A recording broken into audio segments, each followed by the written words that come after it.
నేపాల్ ప్రభుత్వం కానీ మరొక రాష్ట్ర ప్రభుత్వాలు కానీ ఏం చెబుతున్నాయి? 2010 నుంచి 2020 దాకా ఎర్రచందనం అక్రమ రవాణా జరుగుతుంది అని చెప్పారు. ఎవరున్నారండి అప్పుడు అధికారంలో? పవన్ కళ్యాణ్ గారికి అత్యంత ఇష్టమైనటువంటి నారా చంద్రబాబు నాయుడు గారు ముఖ్యమంత్రిగా ఉన్నారు. మరొకరు ఉమ్మడి రాష్ట్రానికి ముఖ్యమంత్రిగా చేసినటువంటి కిరణ్ కుమార్ రెడ్డి గారు ఉన్నారు. నిజంగా అధికారంలో ఉండి ఎర్రచందనం అక్రమ రవాణా చేసే అవకాశమే గాని ఉండుంటే మీరు చేస్తున్నటువంటి ఆరోపణలు పెద్దిరెడ్డి రామచంద్రారెడ్డి గారి మీద కానీ మిథున్ రెడ్డి గారి మీద కానీ చేసి ఉండేట్లయితే చిత్తూరు జిల్లాలో కూడా చాలా మంది అధికారులు ఉన్నారు కదా.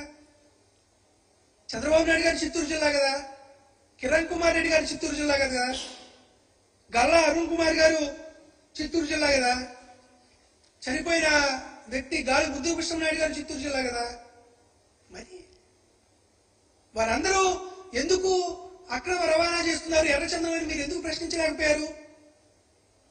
వాళ్ళందరూ ఎర్రచందనం స్మగ్లింగ్ చేశారు అని మీరు దాని మీద ఏమైనా దృష్టి పెట్టగలరా?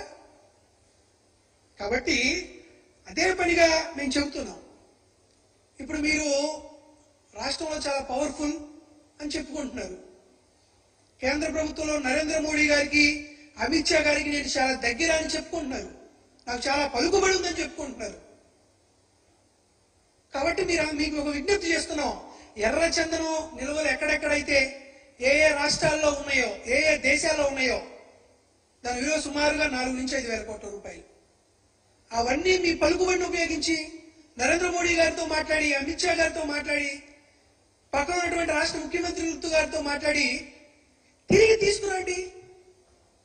దాన్ని వేలంపాటో లేకపోతే మరొక ఓపెన్ మార్కెట్ లో అమ్మడమో ఏదో ఒకటి చేసి తద్వారా ఏదైనా 4 రూపాయలు కానీ వస్తే ఆంధ్రప్రదేశ్ రాష్ట్ర అభివృద్ధికి మీరు దాన్ని వినియోగించుకోండి.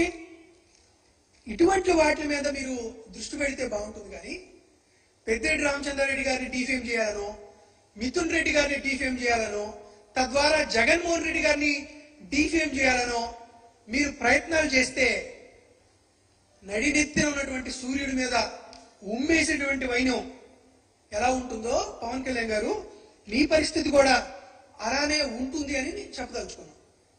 కాబట్టి కాస్త మొట్టమొదటిసారి ఎమ్మెల్యేగా అయ్యారు, ఏదో అదృష్టం బాగుండి పాపం మంత్రి కూడా ఉప ముఖ్యమంత్రిగా కూడా అయ్యారు. కాబట్టి కాస్త నోట్ ఫైల్స్ ఎలా చదువుకోవాలి, ఫైల్ సర్క్యులేషన్ ఎలా జరుగుతుంది, కేంద్ర ప్రభుత్వంతో రాష్ట్ర ప్రభుత్వం ఏ విధమైనటువంటి ఉత్తర ప్రత్యుత్తరాలు జరుగుతాయో వాటన్నిటి మీద మీరు దృష్టి సారించి అధికారుల్ని వారి గురించి సరైనటువంటి జవాబు రాబట్టి 1-2 సార్లు మీరు ఆలోచన చేసి మాట్లాడాలి. ఇది ఒకసారి మాట్లాడేస్తే ప్రజా జీవితంలో రీటేక్కి అవకాశం ఉండదు.